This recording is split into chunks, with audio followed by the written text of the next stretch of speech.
সুন্দর বিভাগ আছে, সেই বিভাগগুলো আর বলবো না, কারণ বেশি কথা বলা ঠিক নয়। সবটার কথাটা শেষ করে দিচ্ছি। শুধু কোলাকুলির বিষয়টা আছে। কোলাকুলি মানে কি জানেন? কোলে যে আদর, জাতীয় যারা বাংলা ভালো করেন কানাকানি, কোলাকুলি, হাসাহাসি, লাফালাফি, তাই না? কোলাকুলি মানে কি? যে কোলে যে আদর। তো মানুষকে কি আপনি কোলে উঠিয়ে নেন, কোলাকুলি করেন? এই জন্য মহান একটা হাদিসে এসেছে গলা ঠেকা থেকে, গলা ধরা ধরিও আবার না, গলা পরস্পর মিলানো।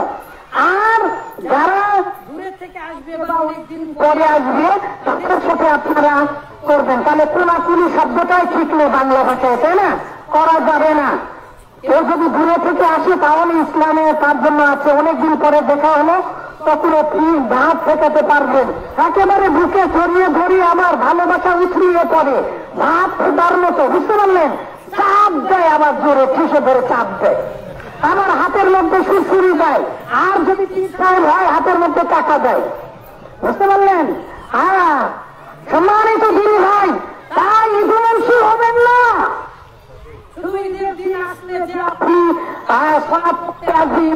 মাঠে এমনটা যেন না হয়।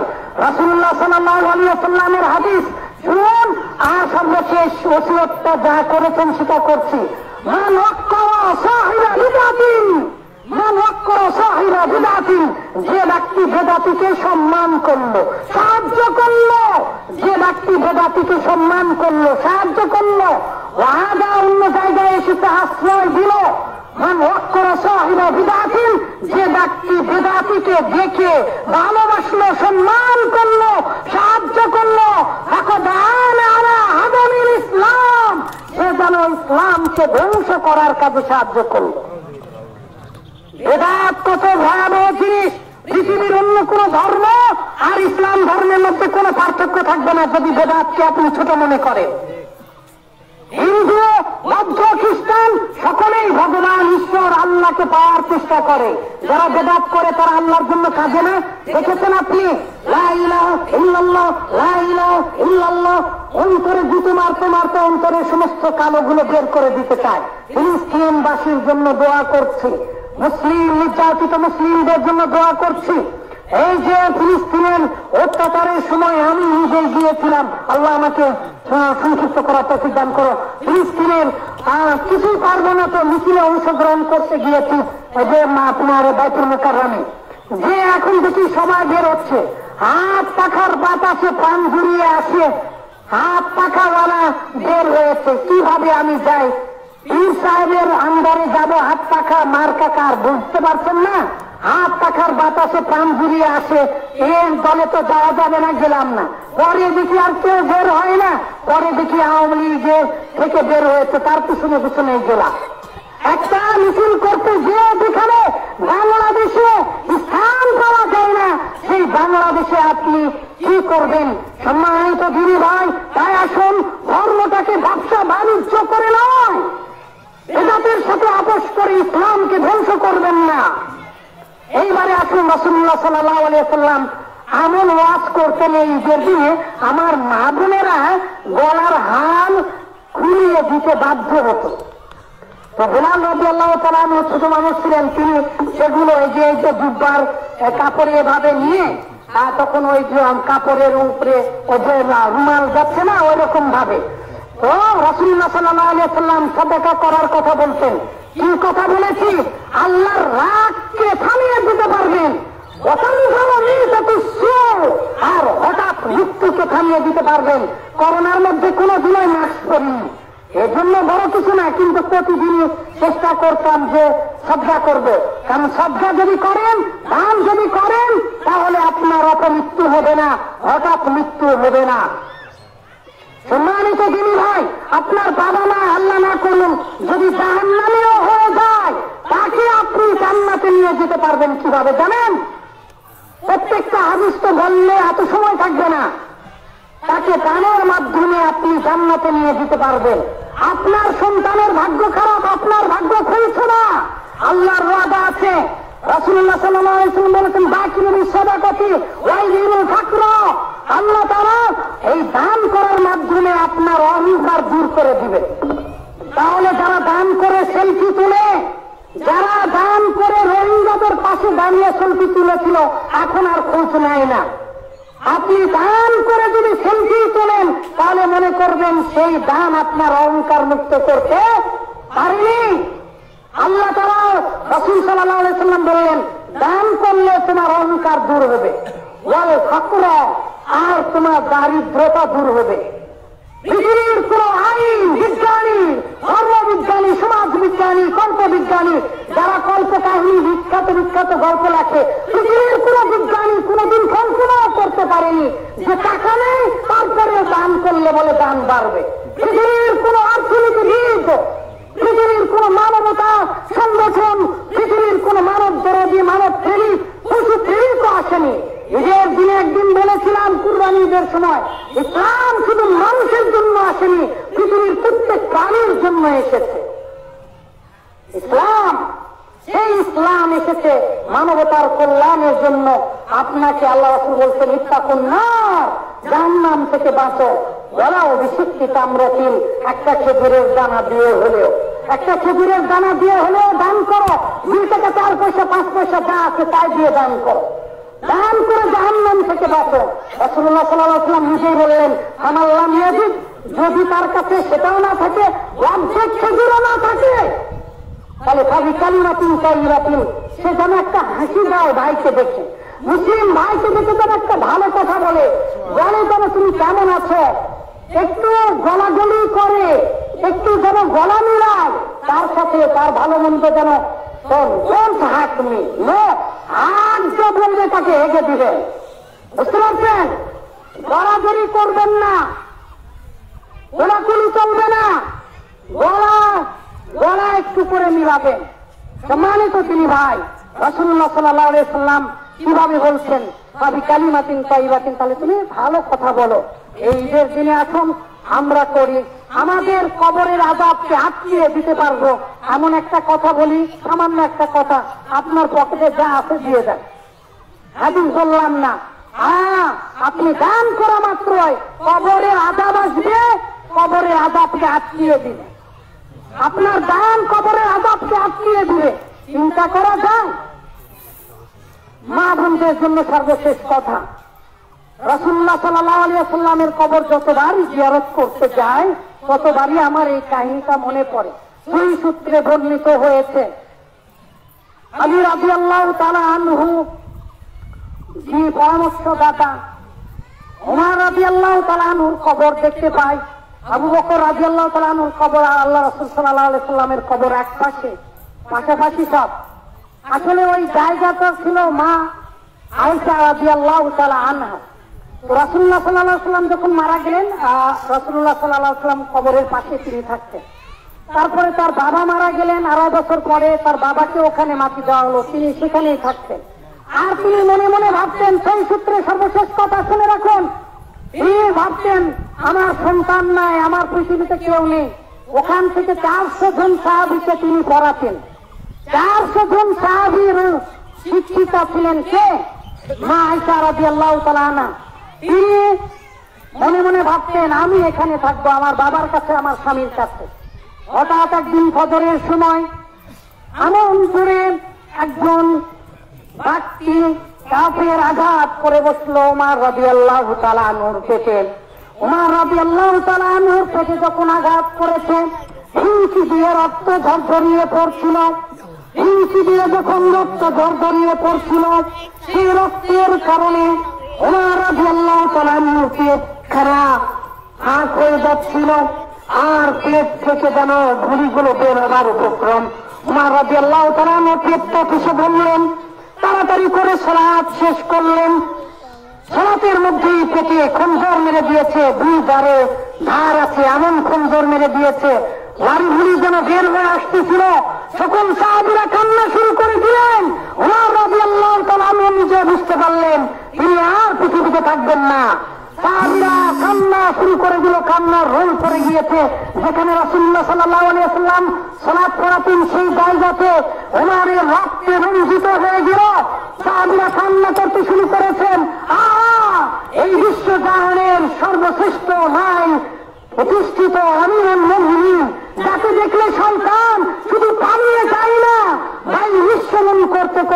দিয়ে যায়, সেই উমারের পেট ছিঁড়ে রক্তে রঞ্জিত হয়ে যাচ্ছে। উমার রাদিয়াল্লাহু তাআলা বুঝতে পারলেন তিনি আর পৃথিবীতে বেশিক্ষণ থাকবেন না। তার ছেলেকে ডাক দিয়ে বলছে, হে আব্দুল্লাহ ইবনে উমার, তুমি আছো আমার কাছে, আসো বাবা, তুমি এখনই যাও আমার মার কাছে যাও, মা আয়েশার কাছে গিয়ে আমার জন্য শুধুমাত্র 3.5 হাত জায়গাটুকু ভিক্ষা চাও, আমি আমার দুই বন্ধুর কাছে থাকতে চাই। ওমর রাদিয়াল্লাহু তাআলা মারা যাচ্ছেন, তৎকালীন সময়ের সর্বশ্রেষ্ঠ, পৃথিবীর সর্বশ্রেষ্ঠ রাষ্ট্রনায়ক, যার জন্য শুধু মানুষই ভয় করতো না, শয়তানও অন্য রাস্তা দিয়ে পালিয়ে যেত।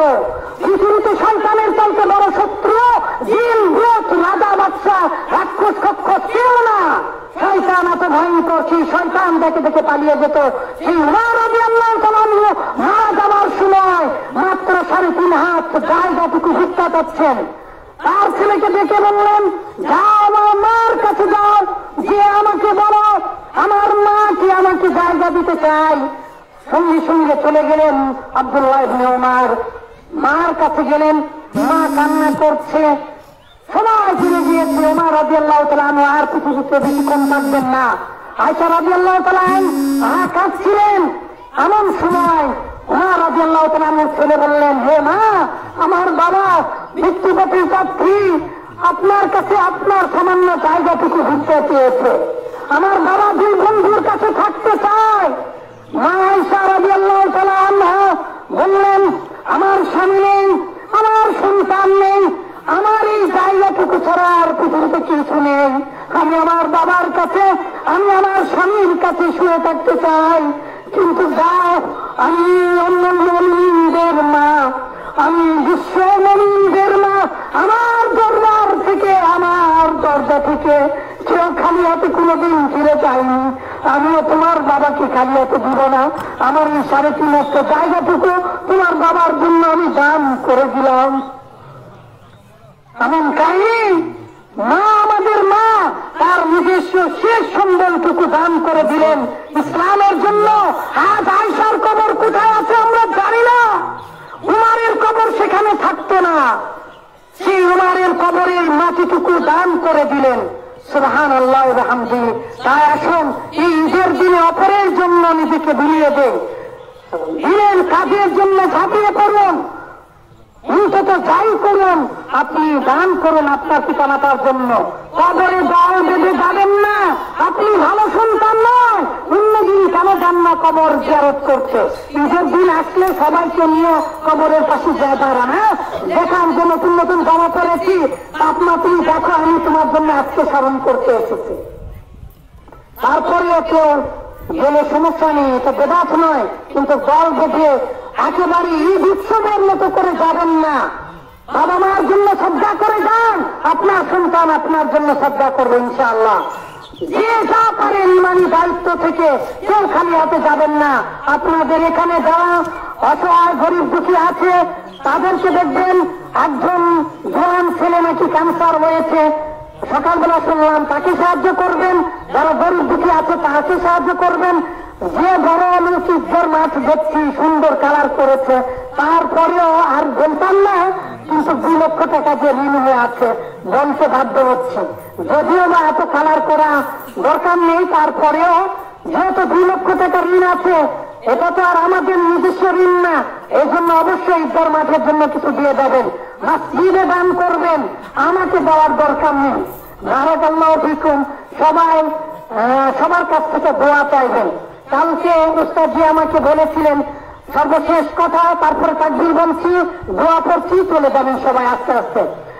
উস্তাদজি বললেন, তুমি এমন একটা কথা বলো যেটা খুবই ভালো লাগবে আমাকে। আমার উস্তাদজি, এই বাংলাদেশের উস্তাদজিদের উস্তাদজি মুশফিকুর রহমান সালাফি উস্তাদজি গতকালকে ফজরের নামাজের পরে বললেন তুমি কিছু উপদেশ দাও। তো উস্তাদজিকে বললাম, উস্তাদজি লা ইকদ্দিমুল কদ্র ইল্লা বিদুআ, দোয়া বেশি তো ভাগ্য পরিবর্তন হবে না রে হতভাগা। খালি হাত তুলে ভিক্ষুকের মতো দোয়া করলেই তো হবে, তা তো না।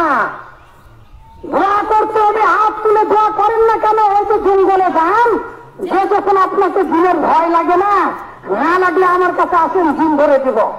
দিনের ভয় লাগবে তখন আল্লাহর কাছে হাত তোলেন। সবাই মিলে কবরের পাশে যে ঈদগার মাঠে এসে এইভাবে করবেন না।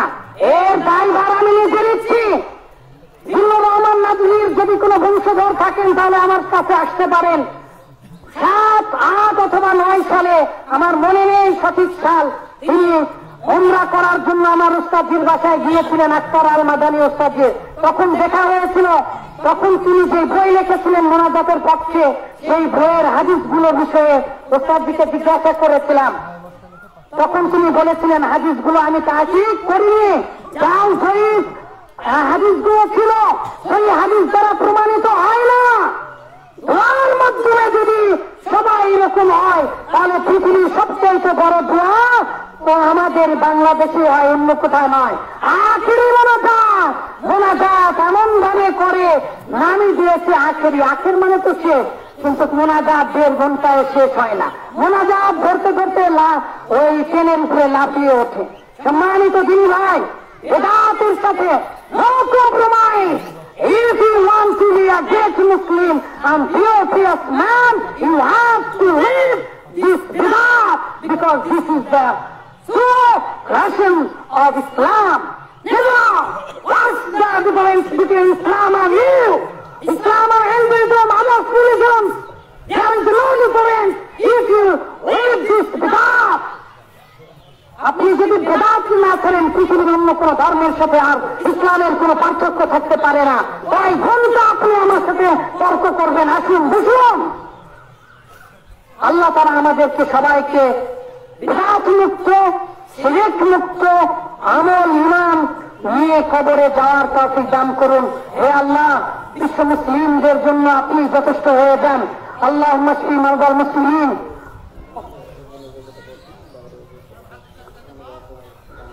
আচ্ছা, আপনারা যে যা দিবেন দয়া করে একটু নামটা লিখে দিবেন, আমি আর বলছি না।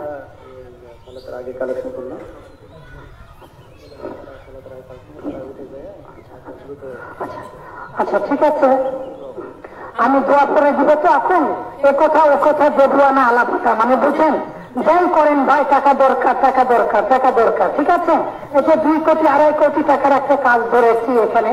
নেটগুলো বন্ধ করে দেন, দেশবাসী দেখছেন নেটের বিষয়গুলো। যারা আপনারা নেট চালু